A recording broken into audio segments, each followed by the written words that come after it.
Yeah, we're reading the Torah, the Aseret HaDibros, the Ten Commandments. And I don't know what the matzav is. I don't know what the situation is by you guys in England. But if you can get to a minyan and hear the Aseret HaDibros in shul, it's a very big thing to do. We do this 3 times a year. We read the Aseret HaDibros 3 times a year. We read it this week, Parshas Yisro. Then we read it on Shavuos when it actually happens.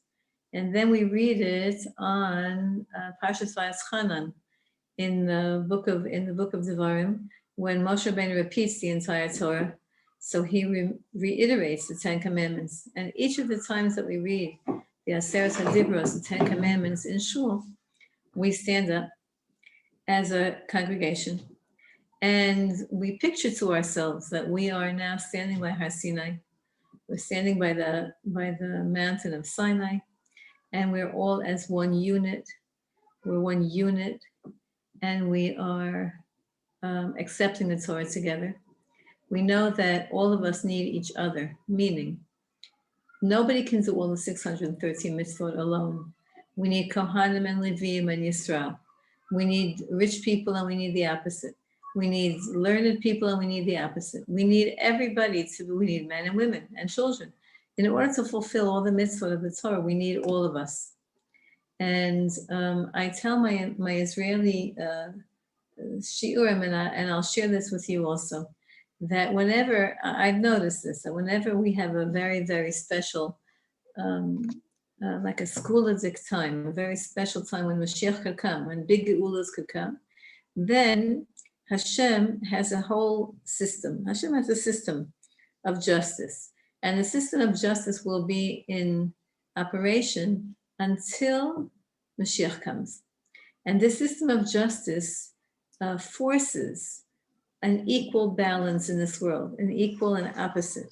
So when we have Mashiach's ability to come and to bring unity and to bring peace and to bring well-being into the world, until actually Mashiach manifests himself, until that happens, we have challenges exactly in the area of unity. So before we started the shir, so the ladies were talking about the vaccine and Israel, and is it good, is it not good, and so one of the things that we have to be very, very vigilant about is that whatever decision a person makes, yes, a vaccine, not a vaccine, yes, different types of alternative treatments or more westernized treatments, whatever choice a person makes, that's their choice. And we have to accept their choice, even if we have a different choice, and not make separations in the Jewish people, because separation brings catastrophe.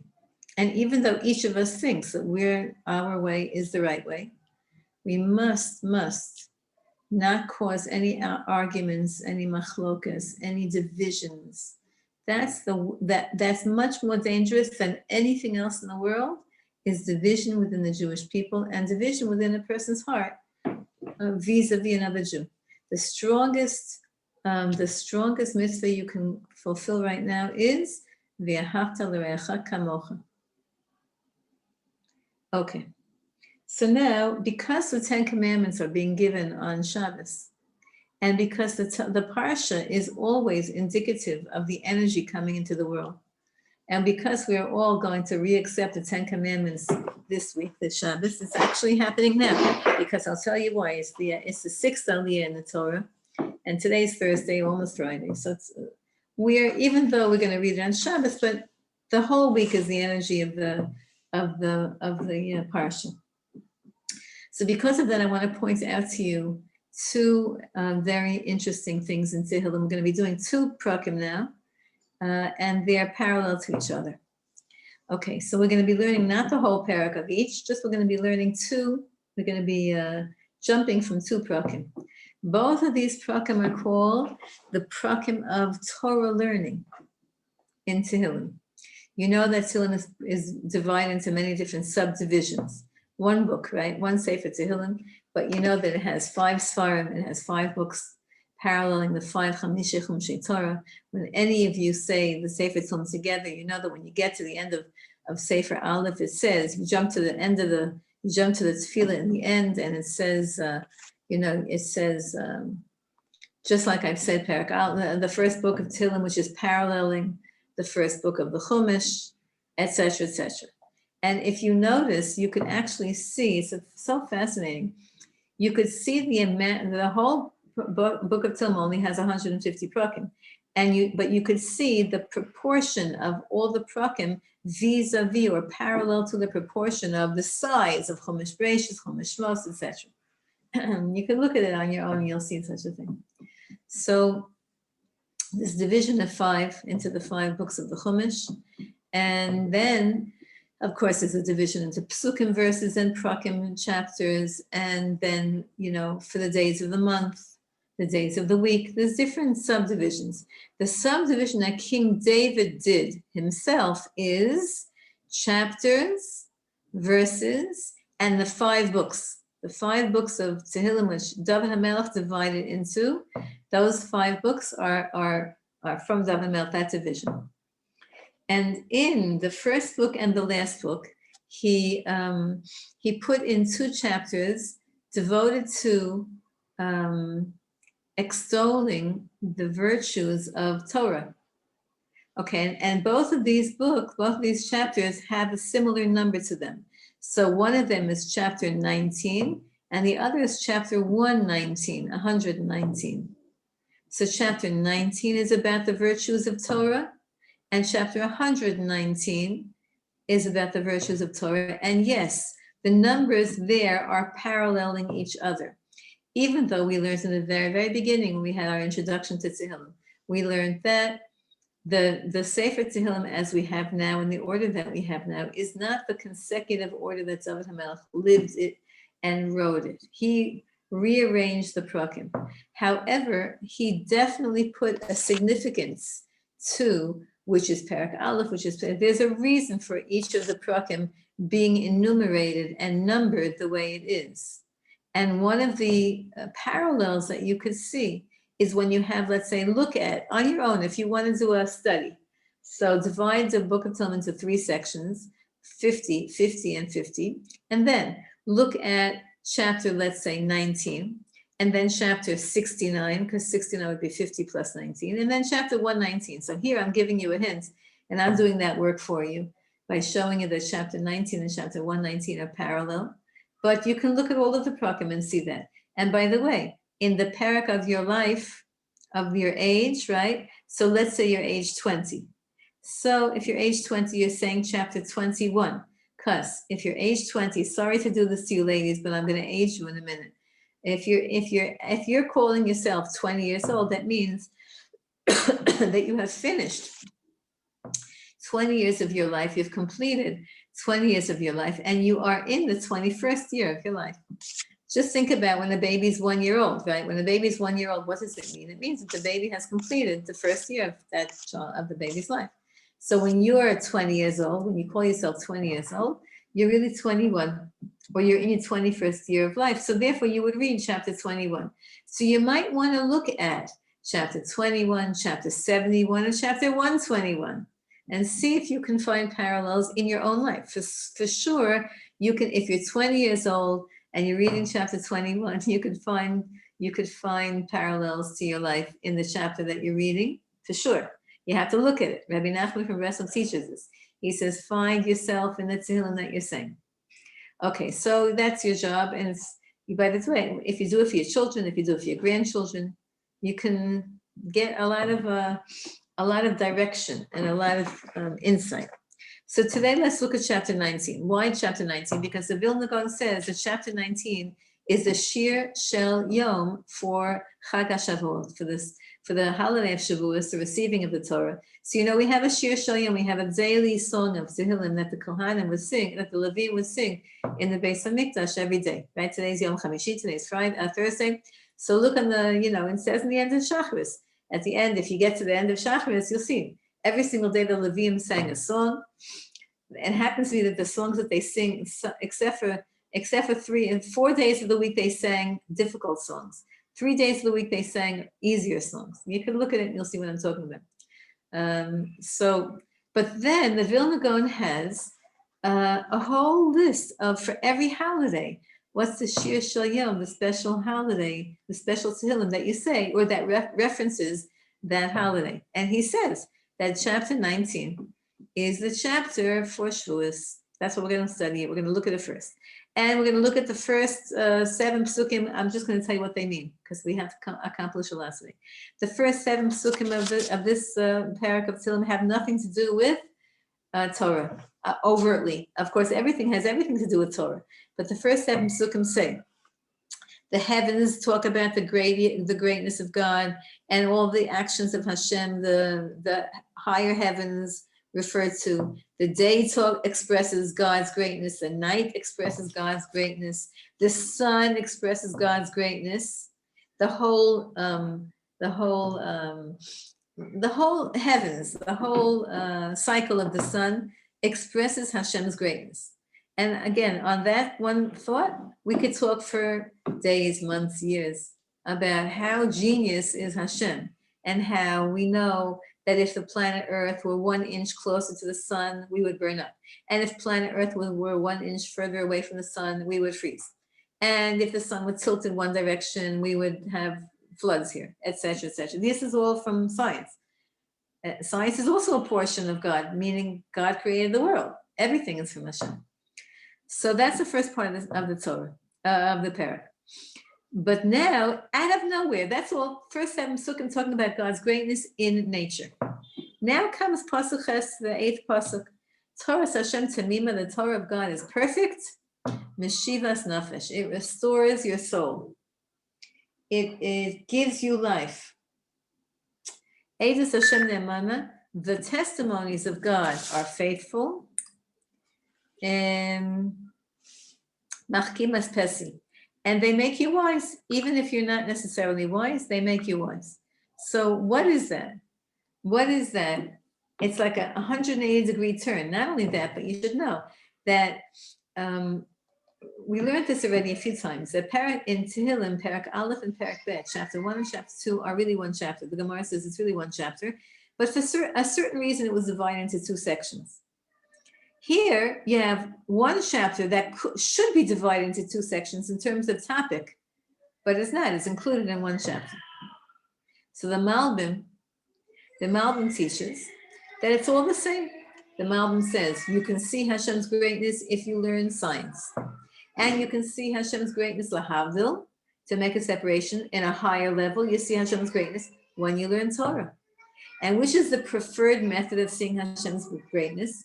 It depends on who you are and where you are and what you are and what your capacity is. If you have a head for science and you have a head to really, really be God-oriented, that every time you learn anything in science, you will just see awesome God. You will say, Hashem, how did you think that? How did you figure that out? The other day, the reason I had to switch machines is because my computer had to have a reset and I didn't get the Zoom to work right on it. So the other day I had a computer person here, a little tzaddikel of an avrech who just learned computers on his own. The neighbor's son-in-law, a fabulous family. And I said, and he's now working in a one of the, I don't want to say the name, one of the highest computer companies in the world that happens to have a branch here in Eretz Yisrael. So, he's completely self-taught. So when they hired him, they were a little bit shocked, but he's a yeshiva guy. He's a kollel guy. He just happens to have a chush, like a feel for computers. And since he's a little kid, he just takes them apart, puts them back together again. He started opening up my computer. I thought like, oh no, what's he forgetting? No, he pulls out this, pulls out that, push that in, no, fearlessly. And then opens up all kinds of things on my computer that I never knew existed. Now that's just a computer. Humans invented that. And I'm amazed by it. Could you imagine? Hashem invented that. And Hashem invented the human brain to invent a computer. Okay, this is a topic that's a favorite topic of mine. I could go on forever and ever about the genius of Hashem that you could see through everything in this world, through science, through math, through art, through history, through current events. You look with your eyes, you just see Hashem. But the David HaMelech is telling us, but if you really want to see Hashem, Torah Hashem Temima, study Torah.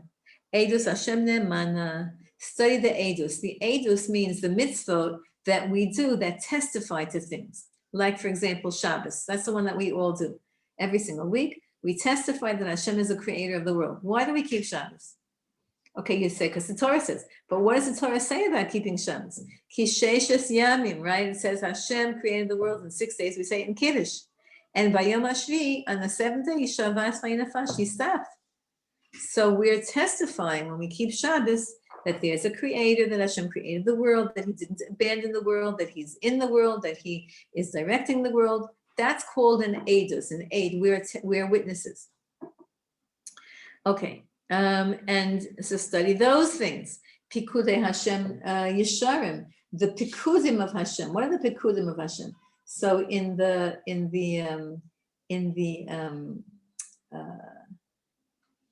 deeper understanding, the Rochel talks about the pikudim. The pikudim are those mitzvot that, number one, absolutely make us fall in love with God and make God fall in love with us. Now, we don't have a list of pikudim. We don't know which of those mitzvot. We know that which of the mitzvot, the eidos, like tefillin, when the men wear tefillin, right? The pikudim, the Ibn Ezra and the Radak say that that the pikudim are those kinds of mitzvot that, and the Ramchal says, that make us just fall in love with God, because our own mind can see the incredible depth of spirituality in them. Like tznius, modesty, I would put that in the pikudim. When you think about what modesty is all about and what God is helping us to accomplish by all the laws of modesty, you just have to say thank you Hashem, that you made us aware. We understand it, we could see, but look at the gift that you've given us of these pikudim. And by the way, modesty is one of those mitzvot that helps people truly fall in love with each other. I'll tell you a cute story. My students are going to hear the story later when I pass this on when I pass the shir on to them in Chutzlars. I have a whole bunch of students. They're mamish tzaddikus. They're such amazing women, and they all had a hard time with tznius, with dressing modestly, and they all had a hard time with hair covering. They're young, gorgeous, they had a hard time with that mitzvah, and they all were able to fulfill it. And they were, this is a chevra that have been together like for their whole life, educationally and culturally and family even. So they told me this story. They said once on the Motzei Shabbos, years and years ago, when they were all like within the first 3 years of marriage, in the first 3 years of marriage, your sheitel's still gorgeous and you still get dressed up. So they all went out Motzei Shabbos for pizza, and they were sitting around talking about hashkafa. Okay, you see, Baalei Tshuva, they're a whole different world. When they sit around, they talk about hashkafa. Couples, I'm talking about couples. And they were talking about hair coverings. And somehow it came out. Now, all of those girls were wearing their long, gorgeous sheitels. And maybe one of them was wearing a mitpachet, maybe, or a hat. And somehow it came out that there was a conversation between the women and the men about that the men admitted that they prefer that their wives go outside without a long fancy sheitel. They understand why they do it. They understand, they're grateful to them. They even wear a wig, but they prefer, if they shouldn't be so like glamorous outside. And the girls were sitting there at the table, like with their eyes popped open, saying, you think I want to wear this for me? I wear this for you. And the men were saying, if you're wearing it for me, when we go out couples, wear your hat, wear your beret, wear your kerchief. And that was like a shocking thing. So the laws of modesty can actually help people love the essence of what the person is, rather than the externals of what the person is. Okay, those are pikudim. And pikudei Hashem yeshar mesamchei lev, they make us happy. Why? Because we love. We love. All love makes a person happy. Mitzvahs Hashem bara me'iras einayim. The mitzvahs, the actual commandments of God are bara, are clear, like barur. Barur in Hebrew means clear. And they enlighten your eyes. They make you see clearly. Are you in a confusion? Is anybody in a confusion? I think there's a lot of confusion going on in the world today. I think there is. Guess what? You want to get unconfused? You want to have clarity of mind? Perform a mitzvah. Even the simplest mitzvah, like putting a penny in sukkah. I don't know in England what's the smallest amount of money. Is it a shilling? Is it like a pound? Is it something else? I don't even know. I think shilling is like a penny. It's a penny. Oh yeah, we have pence and then pounds. Shillings show somebody's age. Yeah, I was going to say I read that in a book. That's like Charles Dickens had shillings, right? Okay. So if you need clarity. So it says Mamash Pasuk, mitzvahs Hashem bara, the mitzvahs of Hashem are clear. Okay, it means also that you have to learn the mitzvahs clearly. You have to know. We have to know all the mitzvot that are pertaining to us, and we have to know those halachas clearly. And that's why, when you first learn certain laws, you have to ask 10,000 questions. That's fine. It's good. I remember years and years ago, when I first learned all the laws of, family purity, and I was very, very, I had to call a posek. I had to call the arbiter, the Torah, right, many, many times. And I had two of them. Both of them were students of Moshe Feinstein, and they're both in the next world already. Rav, I don't know, maybe I shouldn't say the name. I'll say the names, Rabbi Blumenkranz, Rabbi Fishelis. Unbelievable. So, one of them was actually my teacher in seminary. So I would call, just because I wanted to do everything right. And I'm not an OCD kind of person, but I never heard these laws before. And all of a sudden, whoa. So I remember once calling one of them, and in those days, nobody had cell phones. You had to call the yeshiva, and you had to ask for the post, it's so embarrassing. Anyway, I remember once begging, asking Rav, I think it was Rav Fishelis, I asked him, he should, or Rav Lundkrantz, it would be the same. I'm so sorry, I keep bothering you. He said, you don't understand, you're giving me life. I live for answering questions. That's why I'm alive. Every time you call me, don't think not to call me. If you don't call me, I'm gonna gasp for breath. Your calling me is giving me life. Now, I was this young kid. I believed him. I see when people call me, I say the same thing to them. The truth is, it's true. It's not that it means it doesn't. It's not that it's easy. It's true. So you have to learn the halachas clearly, and then they make your eyes happy. They just make your eyes sparkle. Did you ever see somebody who's just come out of an amazing shiur? I remember once, in America, when I was living in America, so one of my students, I used to teach in a certain place, and there was a very, very big tzaddik of a Rav who gave a shiur, I think before me or after me, I forgot. So I would go to that shiur also. And there was one of my students at that shiur who was a very simple-minded kind of a person. Simple, wasn't smart. I know, because he was a student of mine. And it happened to have been a very profound class, very profound shiur. Not that I gave, that the rabbi gave. And it was really awesome and amazing, but it was very deep and very profound. And I think the rabbi kept apologizing, saying, maybe this is too deep, maybe this is too... There were hundreds and hundreds of people there. Anyway, I walked out when the whole thing was over, and I finished each. I walked out, and I saw this particular student of mine. And I said to this particular student, and that student's face was shining. So I said, you like the shiur? They said, what a shiur. I said, did you understand it? They said, not a word. Not a word. But it was a great shiur. So sometimes Torah, even if it's, it makes your face light up, but it should be clear to you. It should be clear to you. Now remember the word mitzvah.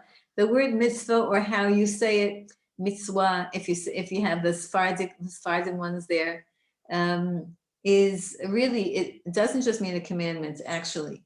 And that's a secondary meaning. The primary meaning, or the hashkafic meaning, is it's an action that brings you closer together to whoever, to the commander. And an action that brings closeness and unity. So a mitzvah really is Hashem trying to draw us close to him. Yiras Hashem Tahora. So you see all of these words. The fear of God is pure. Omedes La'ad is eternal. Mishpatei Hashem Emes. The judgments of Hashem are true. Tzad Kuyachtav. They're totally and completely, absolutely fitting with each other. They're completely, they dovetail into each other. Okay, and then the rest of the parak tells us how beautiful the mitzvahs are, and the very last pasuk that you say every single day, several times a day. May the words of my mouth find favor in your eyes, Hashem. And also the thoughts of my heart. Hashem, Hashem, you are my redeemer, you are my strength. Okay, so that's parak Yud. So now what I want to show you is the following. So you see there's different lashonos, there's different words representing different ideas of Torah. We have the word Torah, we have the word Eidus, we have the word Pikudim, we have the word Yiras Hashem, Mishpatei Hashem, right? All of these words. Now we're going to jump to Parak Kuf Yud 119. So now we were just on Yud 19, and now we're going to do its parallel, its older brother, Kuf Yud. Now you know about Kuf Yud. It's the most famous parak. It's one of the most famous parakim in Tehillim. And why is it so famous? You all know, because if ever you've been, if ever you've said Kuf Yud or you studied, it's the longest chapter in the entire Tanakh. It has 176 verses. It's written in alphabetical order. Notice it. It's written in alphabetical order. That every single letter is the beginning of 8 psukim. It starts with an aleph, right? Ashrei Simnarach aleph. You have 8 psukim that begin with an aleph. And then you have 8 psukim, the next 8 psukim begin with a base. And the next 8 psukim begin with a gimel. You see the pattern? You're looking inside, you'll see the pattern. Okay, that's a very famous pattern. It's called in the Gemara, the chapter of eights, of the number 8. I don't know if you can see it on the screen. The chapter of eights. What is 8? Why 8? Why did David HaMelech choose the number 8? We just had Hanukkah. We know that 8 is a number of supernatural, of miracles. We're already waiting for miracles. We need big, big miracles. That's Rat Hashem. Anyway, so he took every letter and he made for every letter, it's like a little parak of 8 psukim for every letter. So really within Kuf Yud it's really 22 prakim, 22 chapters, like sub-chapters. The first is chapter Aleph, the second is chapter Beis, the third is chapter Gimel, etc., etc. And again, if you never saw this, just look inside and you'll see it. Look, you'll notice it. And by the way, this is an incredibly handy parak to have, not just because it's so long. I'll tell you a cute thing about my Tehillim groups. And I belong to Baruch Hashem, a bunch of Tehillim groups. Not that I say every day for all of them, but so one of my Tehillim groups, which is saying Tehillim for a person who needs a refuah. So that Tehillim group, the girls, they wanted to say this parak. They choose it.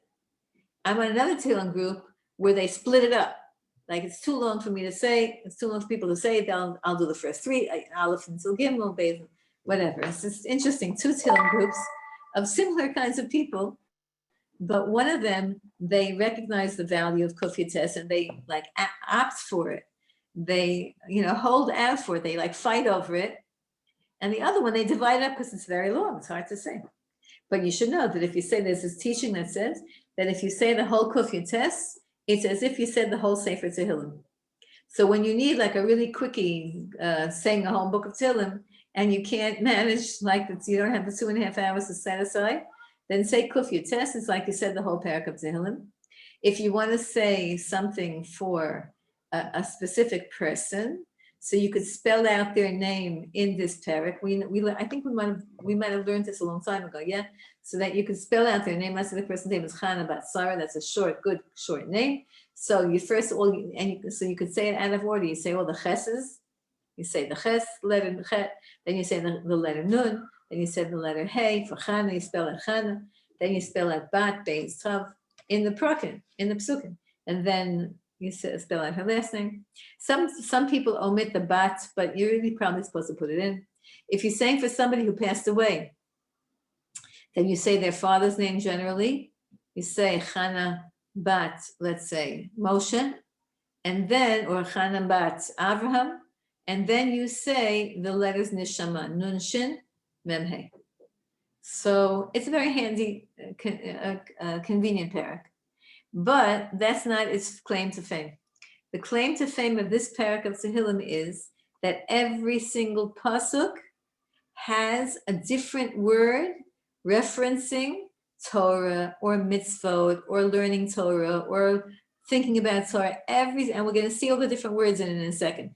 Every pasuk except for 7 or 8 have direct words that are referencing Torah. So this parak is Kuf Yutes, is paralleling Yutes. Both of them are the chapters of Torah in Tehillim. Let's look and see a few of them, okay? The first one is easy. You see the word Torah in Pasuk Aleph. So you have enough time to get a Tehillim? So the first Pasuk says the word Torah in it. The second one says the word Eidos have in the second pasuk. The third is harder to see. The third pasuk, the word there that refers to Hashem's Torah is Dirachav. Dirachav means his ways. So derech is another word referencing the Torah and mitzvah. Derech and Hashem. Then in pasuk Daled you have Pikudim. And in Pasuk Hey, you have two words. You have Chukim and Dirachim. I'm taking the word and changing its grammar a little bit. You have Dirachai in Pasuk Hey, and you have Chukecha.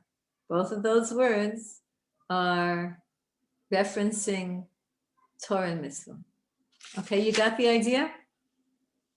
Orchotecha, look in all of the psukim have either a direct word, or if the word is not direct, then it's an indirect reference.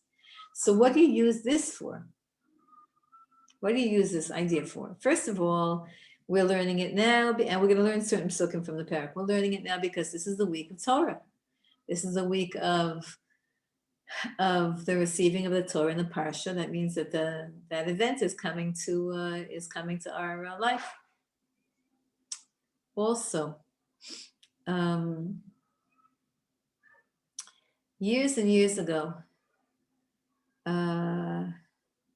they began publicizing the following Gemara.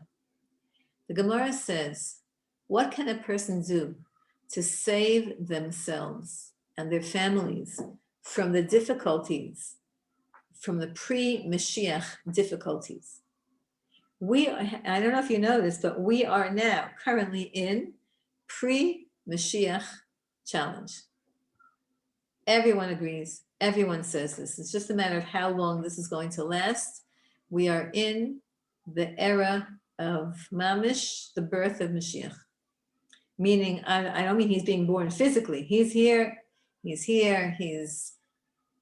an adult. He's ready, willing, and able. But what I'm talking about is the birth of the power of his soul being manifested into the world. That's what we're living in right now. And there were Tanaim who said, there were rabbis in the Talmud who said, they really want Mashiach to come, but they don't want to live in the time before Mashiach comes, because the darkness and the confusion and the challenges will be too hard. And they didn't mean the challenges like, food or making a living or stuff like that. They didn't mean that at all. They meant the darkness of the confusion of not seeing clarity in Hashem's behavior towards us, towards the Jewish people. So here we are in that time. We're privileged to be able to live, and Be'ezrat Hashem, please, we're begging Hashem to be able to live and see the end of it with Mashiach's revelation. Say Amen, Amen, Amen, and come to the Beis Hamikdash. Be'ezrat Hashem, we should all meet in the Beis Hamikdash. I always tell all of my groups we're going to be all dancing in so many different circles. We have this sheer circle, we have another sheer circle. We have to jump from circle to circle to include all of our families, all of our spiritual families, our biological families. Okay, so the Gemara says that in order to be saved from the challenges, or in order to survive the challenges pre-Messianic, pre-Mashiach, we have to hold on to Torah and Chesed, Gemilas Chasadim, the specific mitzvahs. Like I said in the beginning, the mitzvah we have to excel in now is V'ahavta l'reacha kamocha. It's hard because maybe we're jealous, maybe we're argumentative, maybe we're whatever. Have to try hard to ask Hashem to help us to fulfill the mitzvah V'ahavta l'reacha kamocha, loving every single Jew. Meaning, it doesn't mean the love with an emotion. It means respecting and behaving towards each Jew as you would like to be behaved towards. And learning Torah. Chesed and Torah. That's what's going to keep us alive. That's why we need to hold on to anchor ourselves to Perek Kuf Yutet and to Perek Yudtet. In general, any Torah learning, and in general, any Tehillim saying, and in general, any Chesed, any kindness, any Gemilas Chasadim.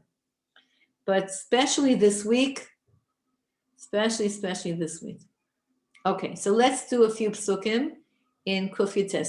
So Rebbetzen Joanne, do me a favor, remind me, did I ever do the certain psukim in Kuf Yutet? Just nod your head or shake your head. Never did? Okay, there are certain the whole parak is fabulous, and David Melch does not need my endorsement of anything, but parak Kuf Yutet, you say it, you feel like you just went through a mikvah. It's a great parak. But the psukim are not contextual. That means one pasuk doesn't flow into the next pasuk. It's not like an idea, like Kuf Chaf Aleph, which we say Shir Amos Esa Einay Ale'ari Me'ayin Yavo, right? That's one idea that flows through the whole chapter. Or Kuf Chaf Vav, what we say by benching, or a Chaf, when pleading for people that Hashem should help us. All of that's one idea. That's in the psukim flow, one idea to the next. This parak is not like that at all. The psukim are not. They don't flow one idea to the next. Each pasuk is an independent pasuk.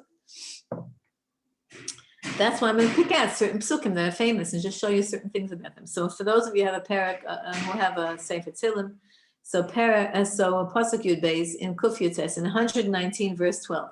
119 verse 12.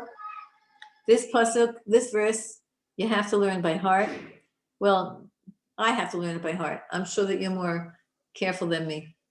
The pasuk says, Baruch atah Hashem, just like every single blessing that we say starts out, Lamdeini chukecha. Hashem, you are the source of all blessings. So teach me your chukim. Teach me your laws. Now, first of all, the code word here is chukecha, laws, right? That we said that every pasuk has a word that relates to or connects to halachas. But this one, I'm sorry, that relates to Torah mitzvahs. But this one is a very handy pasuk to have in your pocket. Why? Let's say you're about to make a bracha. Let's say you have a big piece of chocolate in front of you. It's in your hand, and you're going to make a bracha shahakol. And you say the words, Baruch atah Hashem, and then you drop it into the mud, and there's nothing else to eat around, and you don't know what to do. But you've just said Hashem's name. You've just said the beginning of a bracha, and you do not want to break the mitzvah of the 10 Commandments that says don't take God's name in vain. So what do? You say the last two words, Lamdeini chukecha, and then you have said a whole pasuk. You're permitted, it's allowed to say Hashem's name when you're saying a whole verse in Tanakh, anywhere in Tanakh. In fact, here in Eretz Yisrael, there's a certain school of thought that when they teach Tanakh, they actually on purpose use Hashem's name. In other words, when I'm teaching a pasuk, I'll say like Bereshit bara Elokim. I don't say God's name, but there's a certain school of thought here in Israel that will say when they'll learn and they'll say Hashem's name in the pasuk that they're quoting or that they're teaching, if they're saying a complete verse, a complete pasuk.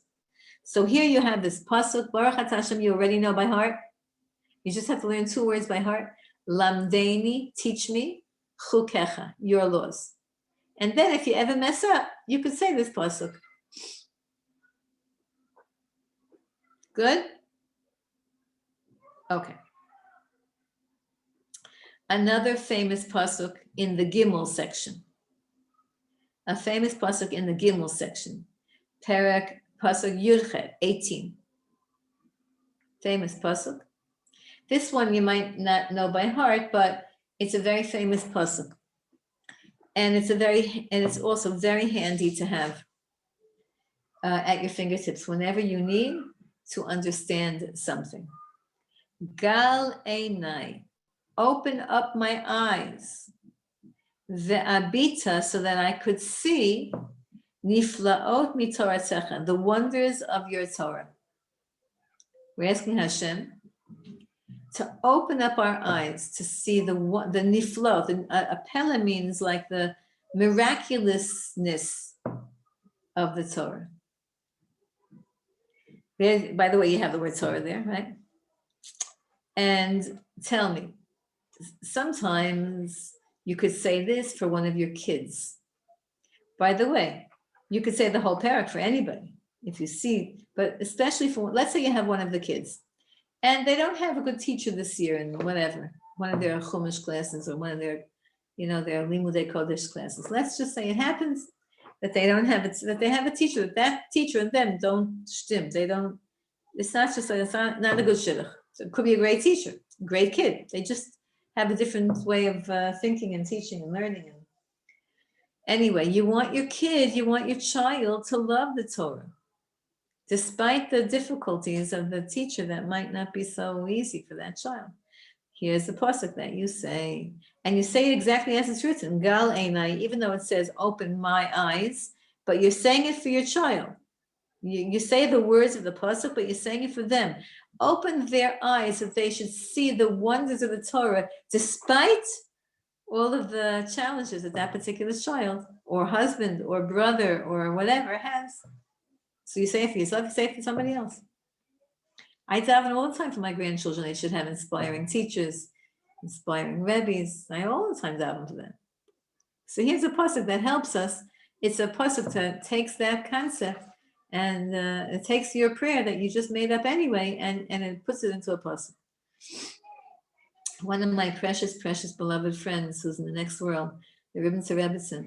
So she said that the Rebbe taught her this. He said that whenever you have your own personal prayer that you want to say, it's, if you could find a pasuk in anywhere in Tanakh that also expresses your own personal thing that you want, it doesn't have to be the totality of what you want, but if it's the same topic,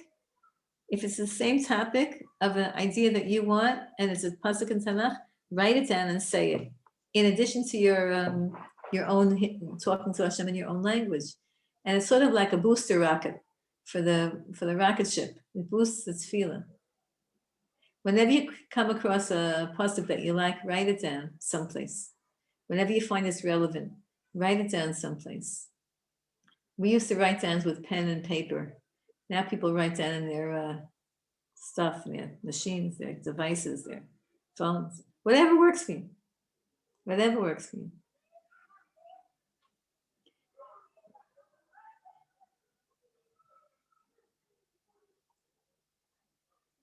Okay. Another famous pasuk. There's so many famous psukim in this parak.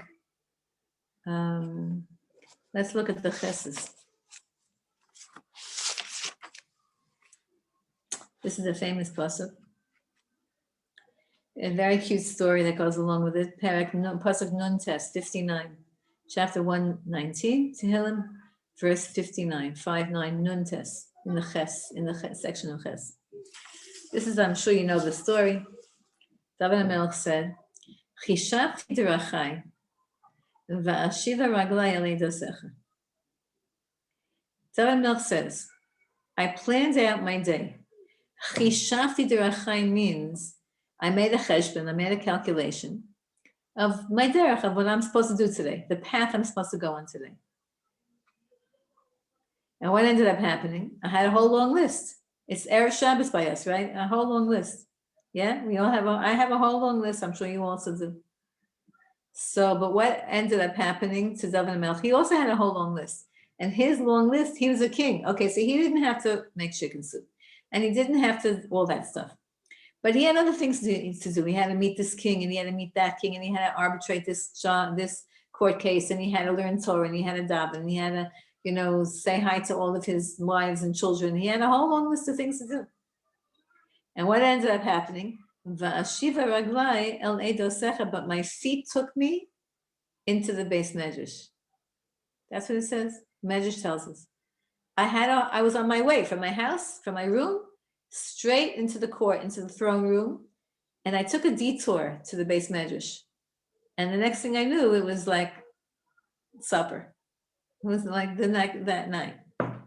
David HaMelech said that my feet took me into the place where my heart was drawing me towards.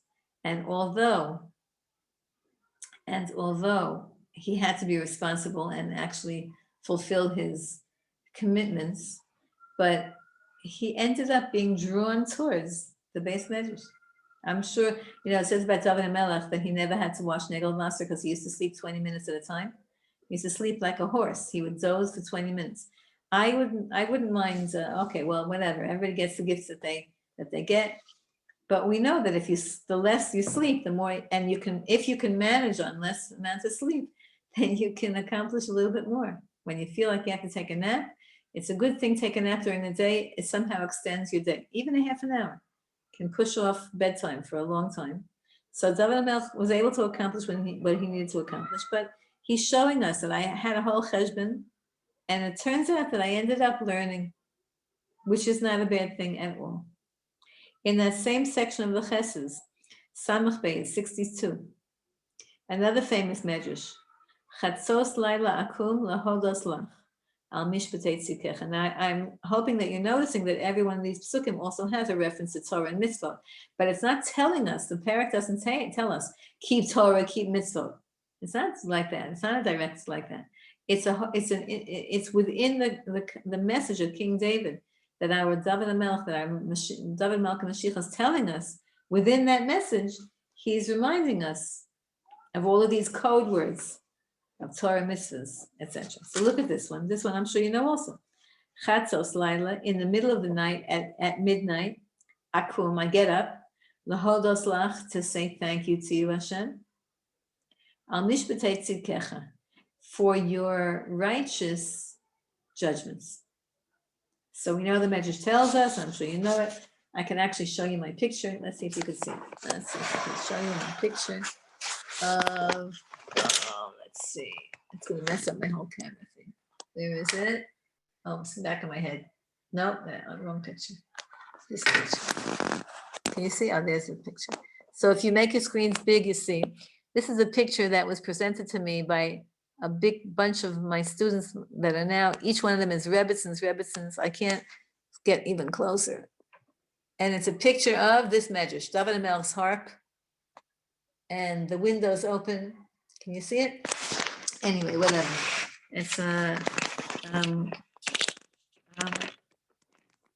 medrash. They found a picture of it someplace. They framed it and gave it to me.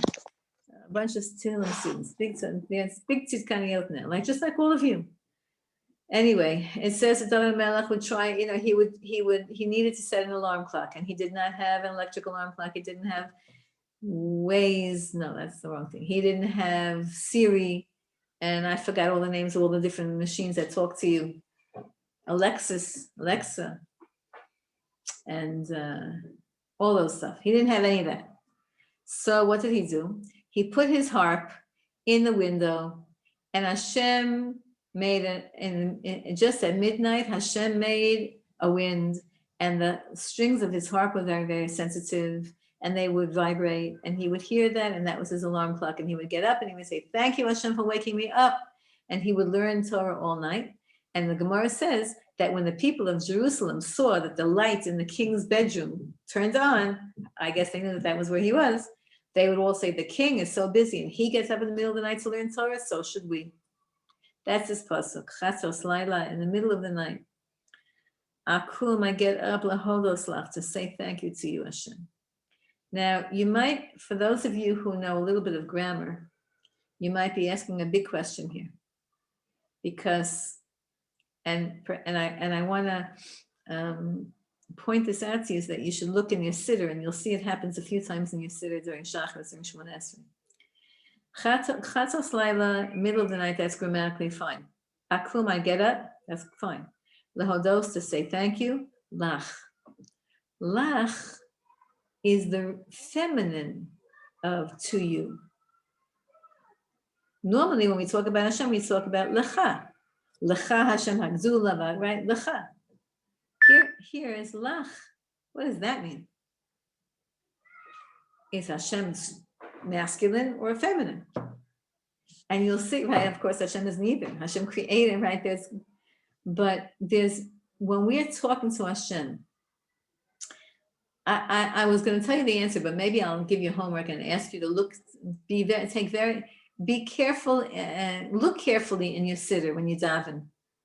Okay, and maybe we'll. I'm not going to tell you the answer. I'm going to give you an assignment to look carefully when you daven and see in the siddur.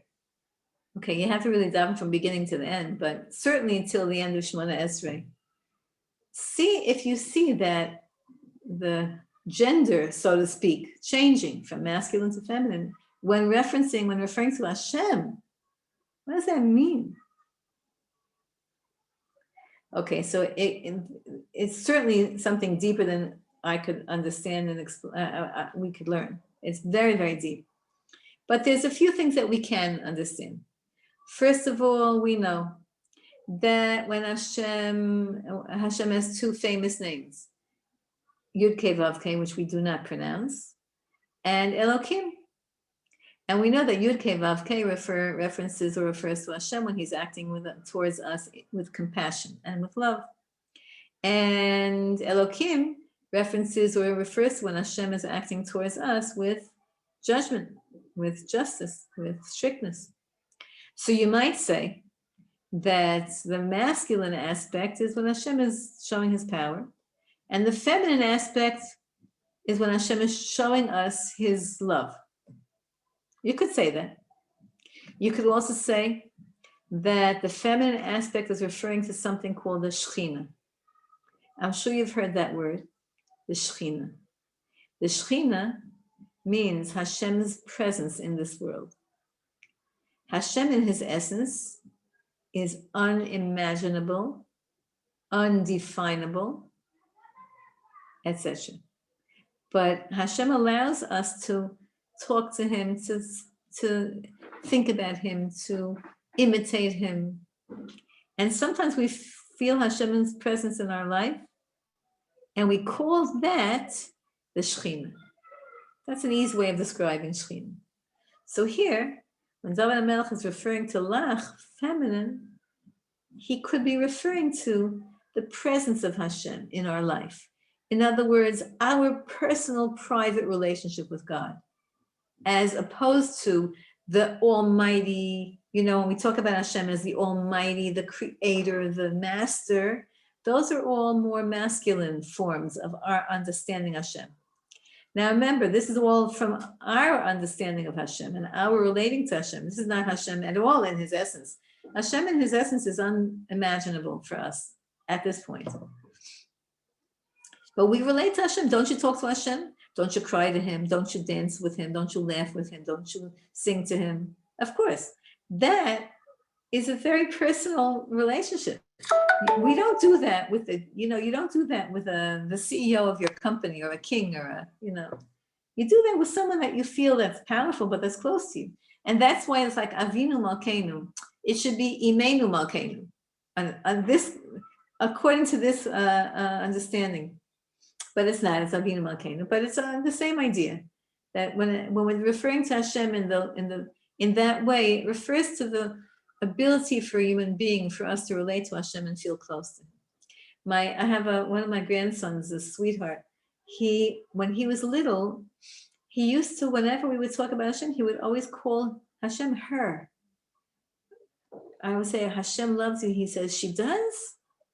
Tell me what she looks like. Tell me. He would always, he's a very intuitive child, this one.